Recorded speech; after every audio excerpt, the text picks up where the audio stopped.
In the days before we had computers and tablets and smartphones and we recorded everything we wanted to remember there, my mentor taught me the 3x5 file system. And whenever I found something I wanted to remember or thought I could use in another sermon, I would write it down on a 3x5. And please know that your words and thoughts are remembered long after you are gone. So from the Perigo Christmas card of 1986.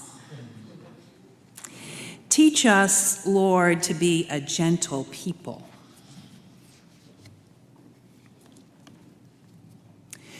The Lord's Prayer is undoubtedly one of the most consistently shared pieces of our faith tradition. If we ever want to be as inclusive as we can and have the congregation participate, at least in a Christian context, we share the Lord's Prayer. My Jewish friends even say that if Jesus had remained a charismatic Jewish teacher, instead of becoming the Messiah for some of us, if he had remained that, his prayer could have been in their liturgy. It is as basic as you can get and as universally known as anything we say together. That does not mean that we don't sometimes get it wrong. Some of the youngest among us thought that the prayer gives a clue to God's name, but even they disagree about that. For instance, one child thought that God's name was Art, as in art in heaven. But another child thought it was Howard, as in Howard be thy name. Yet another knew the deep truth of prayer, that it is give and take. It's not just God's name. This is what the other child said. Our Father who art in heaven, how'd you know my name? It's give and take. This is the prayer that through delightful ears and imaginative interpretation of children, we sometimes hear very humorous phrases that are particularly dear to us because they come from the voices of our children, young voices, children, the most precious gift God has given us. And when they say those funny kinds of things, we take it to heart because it means they are learning to pray. But you know what we say about Christian education, faith formation around here? It is a participation sport. It is a lifetime occupation. We want to be a learning, thinking, questioning church. One of the characteristics you have told me as we've had those 10 questions among us is that we are a thinking church. Doesn't mean we always get it right. Doesn't mean we're smart. It just means we know we need to think. We do not take our faith for granted here. We do not approach it without questions. We believe that learning is lifelong. Because it takes a long time. It takes a whole life to become a disciple, to learn to follow Jesus. And Jesus lived a life of prayer. He was always talking to God and God to him. You remember the exchange in his baptism? God said, "You are my son, the beloved. With you I am well pleased." You remember the exchange at the moment of Jesus' death? My God, why have you forsaken me?" Jesus was always in touch with God, talking to God, and listening to God. And if Jesus could do that, so can we. Richard Rohr is a Franciscan priest. He founded the Center for Action and Contemplation. And Rohr says, if the church is not teaching its people how to pray, it doesn't have any reason for existence. Some of you may know George Buttrick, now sainted. He combined a scholar's mind and a pastor's heart and a preacher's passion. And he said that the decline of the church prayer meeting is more a disturbing system of our ill health than the decline of church attendance. Wonder when we had our last prayer meeting. I just saw the movie Lady Bird. It's already been here, but you'll be able to get it on Redbox pretty soon. It's a story of a senior in high school, and she has all the aches and pains of reaching adulthood, and she's trying to break away because next year she's going to be at college, and she wants to go far, far away. It's also the story of her mother's aches and pains of letting her go. And there is every indication that Lady Bird cannot get far enough away from Sacramento, her hometown. She wants to be done with it. Sister Sarah Joan, though, has read her college essay and pronounced it very good. And Sister Sarah Joan says to Lady Bird, "You must love Sacramento." No, I just pay attention. And Sister Sarah Jones says, love and paying attention are very close, aren't they? Very close. We don't pay attention to things we don't love. We do pay attention, a lot of attention, to things that we do love. Simone Weil, a French philosopher, said that prayer is attention. Love, prayer, attention.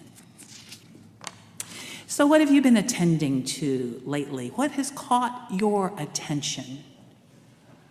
Parkland, 17 deaths and many others wounded. The 18th shooting in this year alone, and we are only 49 days into the new year. 290 shootings since 2013, that's about one a week. And an AR-15 used in Aurora, Orlando, Las Vegas, Sandy Hook, the Texas Church, San Bernardino, and now Parkland. The United Church of Christ clergy met this week. Now, 2 meetings ago, we decided we needed to make a public witness, and so we decided that every time there was a shooting, we would have a vigil. That would be 18 vigils since the first of the year, and our organizers said, we simply can't do that. Do I sound angry? You bet I'm angry. And those parents and those teachers and the other students at Parkland and Sandy Hook and Benton, Kentucky are too. That is, they're angry when they're not crying. And I'm angry with those students, especially the ones who have said, and I quote, "Thoughts and prayers are not enough. We need action. We need to act. And unless we do, we are like those hypocrites that Lisa read about for us." Hypocrites. Because you see, Jesus is not teaching us to pray and think and not do anything, to express our thoughts and prayers and think that is enough. So I'm angry with those students who have called us out and said, your prayers, your thoughts and prayers are simply not enough. And I'm going to tell you, I'm angry with those who take money from the NRA and do not pass legislation that would make a difference. And this is going to be a nonpartisan illustration. In this 2016 election cycle, the last one for which we have an accounting, one party received $5,900,000 and the other party $106,000, and that makes a grand total of $6,006,000. Now, I tried to find out about Indiana. You can go to the website and find out all kinds of things. I tried to find out about Indiana. Did any of our people take their money? Well, they only listed those who took more than $100,000, and so none of our folks got that money or that much, which means one of two things. Either our politicians can't be bought. Now, that's a good thought, isn't it? Or the NRA is so secure in how Indiana is, they didn't bother to give us any money. So it's easy for me to get angry, and to get angry at the national legislature and the president, because that's where everything is focused. But the tens of millions of dollars that were spent in the years in support of gun rights, only a small portion went to the members of Congress. Most of it go to the local states because that's where the decisions are made. Have you followed the concealed carry thing?